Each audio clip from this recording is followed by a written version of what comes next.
Pumatak ang luha mula sa mga mata ni Andrea habang nakaupo sa salas ng kanilang bahay. Ang nanay ni Ricky na kasama naman niya ay napaseryoso nang makita ito. Bigla siyang nag-alala, pero hindi naman daw ito malungkot dahil makikita sa mukha nito ang labis na saya. Ang galing tita ni Ricky. Bigla ko lang naalala ay yung time na nag-start siyang maglaro ng college kami. Noong una kong narinig dito sa bahay, nasasali siya sa tryout ng sisa. Wika ni Andrea na napapunas ng luha. Hindi niya maiwasang maiyak sa tuwa sa kung gaano nakahusay si Ricky ngayon sa paglalaro ng basketball. Sa pinapakita nito ay hinding-hindi raw siya kokontra kung gusto nitong maglaro sa malayo. Kahit pa magkaanak sila, ay ayaw niyang pigilan ng kanyang boyfriend sa kagustuhan nitong maglaro. Napangiti naman ang nanay ni Ricky nang marinig iyon. Ni minsan ay hindi niya pinanood ng live ang anak na maglaro. Alam niyang nagbabasketball uli ito, pero hinayaan na lang niya ito. Alam niyang maraming nagagalingan kay Ricky at hindi na siya magugulat sa pangyayaring ito. Hindi lang niya akalain na kahit na hindi namana ng anak niya ang height ng mga Duremdes, ay naging mahusay pa rin ito sa basketball. May naaalala rin ako kay Ricky kapag pinapanood ko siya sa TV na maglaro. Nasabi nga bigla ng nanay ni Ricky na ikinatingin naman ni Andrea rito. Si PJ Duremdes po ba? Biglang nasabi ni Andrea na agad ding itinikom ang labi niya. Naalala niya ang sabi ni Ricky na huwag itong i-open sa kanyang nanay. Kaso sa sinabi nito ay wala siyang ibang naisip kundi iyon. Sorry po tita, sabi ni Andrea at napangiti naman ang nanay ni Ricky. Alam na ba ito ng papa mo? Hindi ko pa po sinasabi kasi sabi sa akin ni Ricky ay huwag po raw basta ikwento. Napangiti naman si Grace, ang nanay ni Ricky, at napatingin sa TV nang ang second quarter ay magsisimula na. Oo, si Kuya PJ. Palagi rin naming pinapanood ang paglalaro niya noon sa Batangas. At kagaya rin niya si Ricky.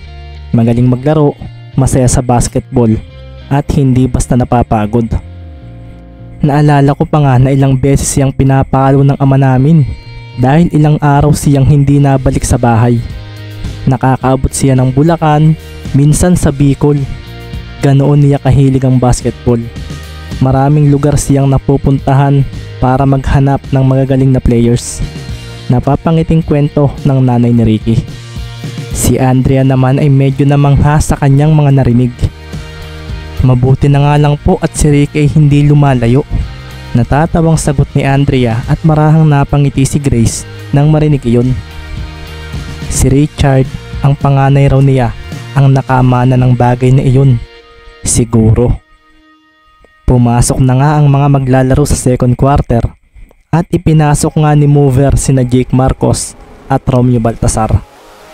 Narito rin si Martin Suarez at ang sentro nila ngayon ay si Baron. Kasama nga rin sa lineup na ito si Troy Agoncillo. Quick points ang kailangan natin. Martin, ikaw na ang bahala sa playmakings. Baron, ipakita mo iyong laro mong pangkalye. Sabi pa nga ni mover kay Simero na napatawa na lang sa term ng kanyang team captain. Pangkalye ah?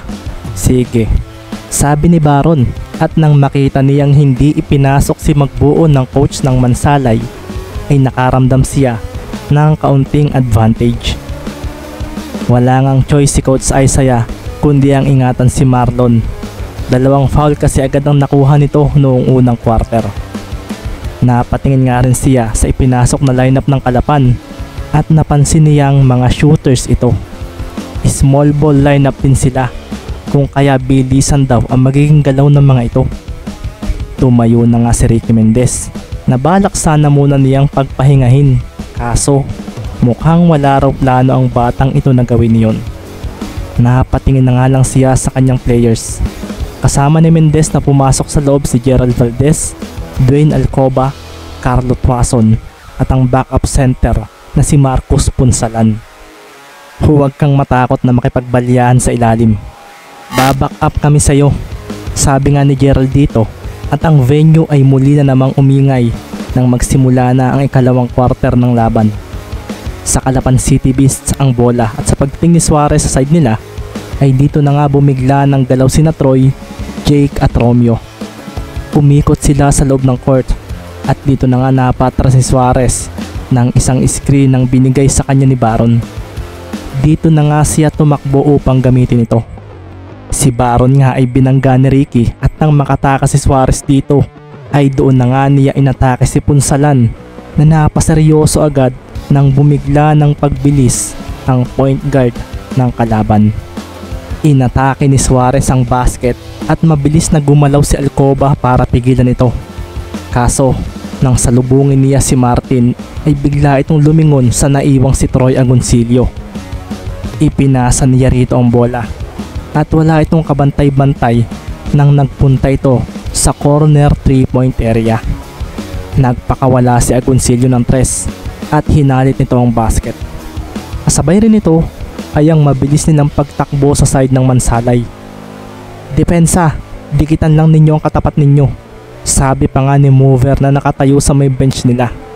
Sinagot naman ang sigaw na iyon ni Flores ng cheer ng home crowd. Sa pagdating ni Mendez sa side nila ay mabilis siyang hinarangan ni Martin. Agresibo ang paggalaw nito at si Ricky ay natuwa sa depensang pinapakita nito. Kaso hindi raw siya pwedeng mapigilan nito. Umatras siya at nang makita niya ang paggalaw ni Valdez at Watson ay dito na siya umabante. Sinabayan siya ni Martin at dito naman pinamalas ni Mendez ang kanyang galing sa dribbling at ball handling. Humihinto siya at bumibigla ng galaw na nagpagulo sa depensa ni Suarez. "Ang bilis, kailan ka pa naging ganito?" Naibulalas na nga lang ni Martin at nang harangan niya si Mendez ay doon na siya napaseryoso dahil sa kabilang direksyon siya napaabante. Sa kabila naman niya lumampas si Mendez at ang mga taga-Mansalay ay napacheer lalo sa ginawang iyon ni Mendez. Isang crossover. Sugod! Bulalas naman ni Baron na nakangiting inabangan si Mendez na mukhang hindi siya uurungan. "Huwag mo akong pagyabangan na mas magaling ka na sa akin, Ricky," sigaw nga ni Baron sa kanyang sarili at sa paglapit ni Mendez ay dito na siya napaseryoso dahil nag-sidestep ito bigla. Sinabayan niya ito, kaso wala na sa kamay ni Mendez ang bola. "Nasaan ang bola?" bulalas ni Baron at makikita naman ang paghabol ni Jake Marcos kay Tuason na ginamit ang screen ni Valdez para makapagpakawala agad ng 3 matapos siyang pasahan ni Mendez. Hinalit noon ang basket at ang mga taga-Mansalay ay nagbala matapos iyon. Naging shooting showdown ang naging labanan sa second quarter at kung makakapuntos ang Calapan ay nasasagot naman ito ng Mansalay sa pamamagitan ni Tuason na 3 sunod-sunod na 3 agad ang nagawa sa simula ng quarter. 2 minuto ang lumipas at 36-41 ang naging score. Nasa Calapan City Beast nga ang bola at gagawa na naman sana si Martin ng play, kaso ang kaninang nagagawa niyang paglusot kay Mendez ay biglang nagbago. Nang sa comfort side niya ang biglang binantayan ng kanyang katapat. Walang kalam-alam si Suarez na ang rason kung bakit hindi siya makalusot ngayon ay dahil sa depensa ni Mendez na kinopya pa nito sa isang nakalaban niya sa Batangas noong nag-try out siya roon. Inaalam nga ni Ricky kung left-handed o right-handed ang kalaban, pati na rin ang lugar kung saan ito madalas pumuntos. Effective nga talaga ang depensang ito, sabi nga ni Ricky sa isip, at nang ipapasa na ni Martin ang bola ay bigla siyang humarang dito. Si Baron tuloy ay napatakbo palapit dito dahil mauubos na ang kanilang shot clock. Kaso nang ipasa ni Martin dito ang bola ay biglang sumulpot si Alcoba na na-intercept ang pasa niya. Tumakbo rin agad si Mendez at makikita ang pagpasa agad ni Dwayne ng bola rito. Nang hawakan nga ni Ricky iyon ay bigla niyang ibinato sa sahig ang bola at sa pagtalbog nito pataas papunta sa basket ay siya din namang pagdating din ni Alcoba. Sinambot nito sa ere ang bola at pagkatapos ay idinakdak niya ito nang walang alinlangan. Nagwala ang crowd at makikita naman ang pagbubunggo ng katawan ni Alcoba at Mendez nang tumalon sila palapit sa isa't isa bilang selebrasyon. Pagkatapos naman noon, nang makuha ni Suarez ang bola ay dito na nga nagwala ang crowd nang tuluyan na ngang maagaw ni Mendez dito ang bola. Ito ay ang trademark niyang steal mula sa kung saan after ng inbound at nang makuha niya ang possession ay agad siyang hinabol ni Martin na hindi natuwa sa turnover na nagawa nito. Si Ricky nga ay pinatalbog ng mababa ang bola at nang harangan siya ni Martin ay dito siya napangiti. "Sorry Kuya Martin," sabi ni Ricky na biglang dinala ang bola sa kanang direksyon gamit ang mabilis na dribbling. Kaso hindi kumagat si Martin at dito na nga si Ricky lalong natuwa dahil hindi rin siya nag-backstep. Umabante pa siya at nilampasan ng kanyang defender. Dinrive ni Mendez ang bola at sa pagdating niya sa basket ay dito na nga siya hinarangan ni Baron. Tumikit si Mendez dito at nang hawakan niya ang bola gamit ang dalawang kamay ay agad niyang ipinasa ito. Pinasagi niya ang kanyang mga braso sa tagiliran ni Baron. Akala nga ni Cimarron ay nakaipunsala na ang bola. Kaso isang malokong trick ang ginawa ni Mendez ng oras na iyon. Nang lumingon si Baron kay punsalan ay mabilis na pinakawalan ni Ricky ang bola papunta sa basket. Naloko si Baron sa fake pass ni Mendez at napangiti na nga lang ang binata nang maging successful iyon. Pumasok agad ang malapitang tirang iyon at sa pagpasok ng bola sa basket ay isang nakakabinging cheer para kay Mendez at samansalay ang kumawala sa buong lugar. MVP! MVP!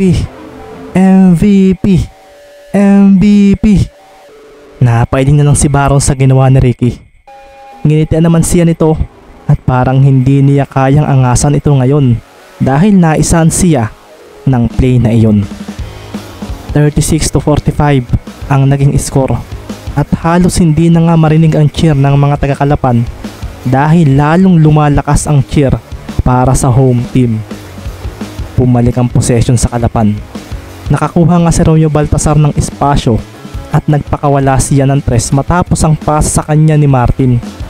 Kaso nagmintis iyon. Sa ilalim naman ng basket ay nagawang i-box out ni Baron si Punsalan, kaso si Alcoba ang nakakuha ng rebound. Pasimple kasing hinawakan ni Punsalan ang jersey ni Cimarron at hindi ito nakita ng referee. Walang hiya. Nasabi na nga lang ni Baron na mabilis na hinarangan si Alcoba kaso nilampasan siya nito at na-delay pa ang kanyang paghabol nang gitgitin siya ni Punsalan. Medyo hindi siya natuwa roon kung kaya't itinulak niya ito na naging dahilan upang mapasilbato ang referee. Umalingaw-ngaw rin agad ang buo ng mga tagamansalay para kay Baron Cimarron dahil doon. Si Martin at Romeo nga ay napatakbo kay Baron para pigilan itong makipagsagutan sa referee. Si Punsalan naman ay napangiti na lang dahil sa ginawa nito. Maging si Coach Isaiah nga ay napangiti rin sa nangyari. "Sorry Kuya Baron." Wika naman ni Ricky na pasimple na lang na pinagmasdan si Baron. Sinabi kasi niya sa team kung paano masira ang laro nito at mukhang nangyari na nga. Napahawak naman sa noo si Mover. Larong kalye. Hindi ito ang ibig kong sabihin, Baron. Napatawag tuloy ng timeout si Mover para pakalmahin si Baron at sa paghila nila kay Cimarron sa bench ay isang nakakabinging kantsaw naman ang narinig ng mga ito mula sa home crowd. "Huwag ka muna maglaro. Inuuna mo na naman ang init ng ulo." Wika ni Mover na napatingin ng seryoso kay Cimarron. Binatuhan pa nga ni Martin Suarez ng bottled water si Baron. "Uminom ka, nasira na ang laro mo. Magpalamig ka na muna ng ulo," sabi ni Martin at tumayo na nga si Tristan at ganoon din si Kumar. Maglalaro na rin si Mover at nang mapatingin siya sa score ay mukhang malayong habulin pa raw ito. Flores, Baltasar, Troy Agoncillo, Tristan Agoncillo, Marvin Kumar. Ito ang lineup ng Calapan City. At nang makita ito ni Coach Isaiah ay pumasok na rin ang kanyang players.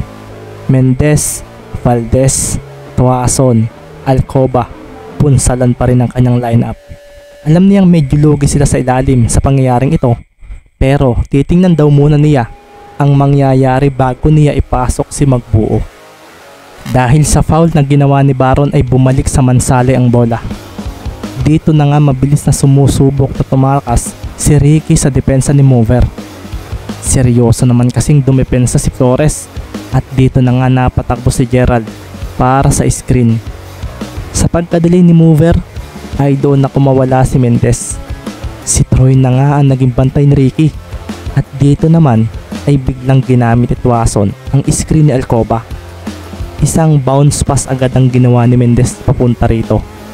Wala namang ano-ano na nagpakawala si Sniper Katie ng press. Pumasok na naman iyon at nagwala ang crowd dahil double digit na ang lamang nila. Defense! Defense! Defense! Ito naman ang maririnig sa buong venue at si Mendez ay seryosong binantayan ni Mover. Napaseryoso na nga lang si Mover dahil pakiramdam niya ay nababasa ni Mendez ang kanyang galaw. Hindi siya makalusot. Nakita na nga lang niya si Tristan na lumapit para sa screen kaso nang gamitin niya ito ay sumalubong sa kanya ang depensa ni Valdez. Iniwan nito si Baltasar kaya agad niyang hinanap ito. Ipinasa niya rito ang bola kaso lumitaw si Alcoba na ikinakalampag na naman ng mga manonood. Isang interception na naman ang nagawa nito. Si Mendez at Valdez naman ay nakalampas agad sa gitna at dito na nga binato ni Dwayne ang bola. Isang malayong bounce pass ito at sa pagsambot ni Mendez dito ay makikita rin ang paghabol sa likuran niya ni Flores at ni Tristan. Ang bilis! Sambit nga ng dalawa sa isip nila. Todo na ang pagtakbo nila pero hindi sila umabot at wala silang nagawa kundi ang pagmasdan ang paglalagay ni Mendez sa bola sa basket nang walang kahirap-hirap. 36-50 at dumagundong ang buong venue matapos iyon. Halos mabingi ang mga taga-Calapan dahil doon at parang pinabababaan nito ang kanilang pag-asa na manalo sa Mansalay. Pagkasambot naman ni Mover sa bola ay napatras siya dahil humarang agad sa kanya si Mendez. Muntik na siyang maagawan pero nakaiwas siya. MVP! MVP! MVP! MVP! Parang hindi napapagod si Mendez. Ito ang napansin ni Mover at nang umatras siya ay umabante rin nga siya ng biglaan para maiwanan ito. Akala niya ay lusot na siya pero nakuha ni Mendez ang bola sa kanyang kanang kamay. Hindi niya alam kung anong nangyari pero napahabol siya rito at lalong nagwala ang crowd. Naguguluhan na si Mover dahil sa nakakabinging cheer ng kalaban.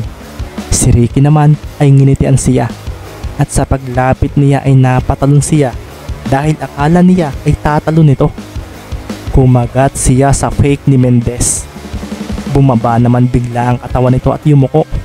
Nilampasan nito si Mover Flores at napawaw ang mga manonood lalo na nang umabante ito lalo papunta sa basket. Heto na naman nga si Tristan. Susubukang pigilan si Mendez. Si Kumar naman ay napahanda rin kaso lumampas lang sa kanilang bola nang sabay silang napahabol sa pag-atras ni Mendez. Isang bounce pass ang binitawan ni Ricky sa harapan ng dalawang malalaking player ng Calapan at pagsambot ni Valdez dito ay mabilis niyang pinakawalan ng bola. Nakahabol pa nga si Romeo Baltasar kaso silbato ng referee ang naging bunga nito. Isang counted shot ang nagawa ni Valdez at nagwala lalo ang home crowd. Si Romeo nga ay napakuyom na nga lang ng kamao at napatingin sa kanyang captain Mover na kasalukuyang hinihingal. Sinubukan pa nga ng Calapan na humabol sa double digits na lamang ng Mansalay kaso natapos ang first half sa score na 45-68. Si Mover nga ay hindi maisip kung paanong lumakas ang offensive power ng Mansalay. Hirap na hirap din silang makapuntos at sa kagustuhan nilang makahabol ay umasa sila sa outside shooting na hindi naman kumonekta na naging dahilan upang pumangit ang scoring nila ngayong quarter. Wala na ito. Nasabi naman ni Mac Romero habang pinagmamasdan ang Team Kalapan. Hindi niya alam pero hindi ganito ang gusto niyang makita sa team ni Mover Flores. Bigla tuloy naalala ni Maki ang mga panahon nila noon sa Sisa, noong kasama niya si Mendez. Ang mga panahong kahit pag-aano kalaki ang lamang ng kalaban ay nagagawa pa rin nilang humabol. So, tayo pala Ricky ang maghaharap sa finals. Nakaka-excite. Wika na nga lang ni Maki na aksidente pang nakakita ng pamilyar na mukha sa audience area nang hindi inaasahan. Malapit lang nga ito sa kanilang pwesto. Nandito pala si Bull. Gaano na kaya kagaling maglaro ang isang ito ngayon? Naitanong na lang ni Maki sa sarili. Yayain ko kayang maglaro ang isang iyon? Pwede kaya? Palagay mo ba pa? Sinong mas magaling sa amin ni Insan Ricky? Tanong naman nga ni Lionel sa kanyang amang si PJ. Hindi ko alam. Bakit? Pinakita mo ba kay Ricky ang buong galing mo sa paglalaro? Noong tryout, mukha ka lang seryoso pero hindi mo pa rin naman sineryoso talaga. Gusto ko kasing ireserba ito sa Maharlika League. Gusto ko lang na low-key ako. Siguro, kapag si Abad na ang kalaban, baka pa. Natatawa namang sagot ni Lionel Durendes habang nakatingin sa bench ng Mansalay. Di yan magagalit ang Uncle Domingo mo. Baka naman kapag naglaro ka na matalo pa tayo. Hindi naman. Kasama ko si Insan. Siya ang bahala sa clutch moments. Masayang tugon naman ni Lionel na lumibot din ang tingin sa audience area at bigla siyang napaseryoso nang makita niya si Mac Romero sa hindi kalayuan. Ayun, nakita ko rin si Romero. Nasabi na nga lang ni Lionel sa sarili at napatingin pa siya sa paligid. Halftime break naman daw kung kaya bigla siyang tumayo at bumaba mula sa pwesto nila. Hoy, saan ka pupunta Lionel? Tanong ni PJ sa anak niyang nginitian lang siya. May pupuntahan lang akong kakilala. Babalik din agad ako. Sabi ni Lionel na maingat na nilampasan ang mga nakaupo sa sahig na mga audience.